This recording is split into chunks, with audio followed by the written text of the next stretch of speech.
যে দল করেন না কেন তারা প্রথমেই আমাদেরকে আশ্বস্ত করছেন, প্রথমেই তারা তাদের দিক নির্দেশনা দিচ্ছেন যে সংখ্যালঘুকে সুরক্ষিত করতে হবে। প্রত্যেকের যদি এই মানসিকতা থাকে তাহলে এ দেশের অপসাম্প্রদায়িক বাসবাস্প আর থাকবে না। এখানে প্রায় প্রতিদিন 100 থেকে 150 জন আমাদের এলাকাবাসী প্রতিদিন রাত জেগে পাহারা দেয়। 11টার থেকে ভোর 6টা পর্যন্ত আমরা এই কার্যক্রম পরিচালনা করি। ফলশ্রুতিতে আমাদের এখানে কোনো মন্দির ভাঙচুর হয় নাই, কোনো হিন্দু বাড়িতে বা অন্য আশেপাশে কোনো বাড়িতে কোনো দুর্ঘটনা এ পর্যন্ত ঘটে নাই।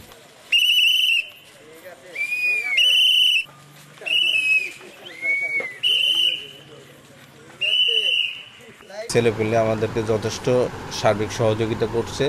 আমাদের গ্রামে কোনো বাড়িতে এবং কোনো মন্দিরে কোনো খারাপ কোনো কিছু এখনো ঘটে নাই এবং আশা করছি ঘটবেও না।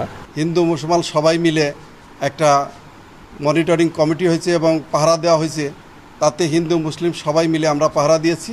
আমরা অতি নিরাপদে আছি এবং আশা করি ভবিষ্যতে এরকম হবে না।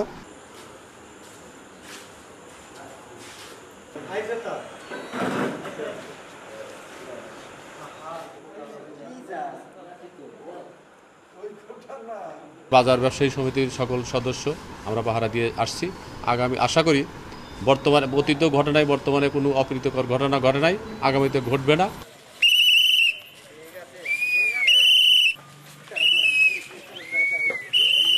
আমরা সার্বক্ষণিক আসলে যোগাযোগ রাখছি যে কোনো ক্ষতি হয়েছে কিনা। আমরা যতদূর জানি যে সিরাজগঞ্জে ছোট ছোট বিচ্ছিন্ন ঘটনা ছাড়া কিন্তু আসলে সিরাজগঞ্জে কোনো মন্দির বা হিন্দু সম্প্রদায়ের বাড়িঘরের উপর যে হামলায় তেমন খবর পাইনি। তারপরে আমরা সবসময় মনিটরিং করছি। বিভিন্ন দলের নেতাকর্মী আমাদের সাথে যোগাযোগ করছেন, তারা মন্দিরে মন্দিরে যাচ্ছেন এবং আমাদের বলছেন যে আপনারা নিশ্চিন্তে থাকেন, আপনাদের কোনো সমস্যা নাই। আর তারপরেও আমাদের ব্যবসা প্রতিষ্ঠান আছে, আমরা যেহেতু সংখ্যায় কম, আমাদের বাড়ি ঘরে আমাদের লোকজনও কম, আমরা সেই জন্যে আমাদের এই প্রতিটা এলাকায় আমরা যারা আছি তাদের মধ্যে আমরা কমিটি গঠন করে আমরা এই ক্রান্তিময় মুহূর্তে আমাদের যানমাল নিরাপত্তার জন্য আমরা নিজের রাত জেগে কয়দিনও পাহারা দিচ্ছি।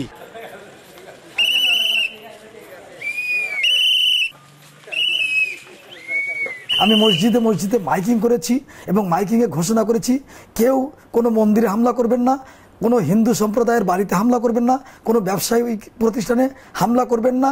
আমি এই ঘোষণা দিয়েছি।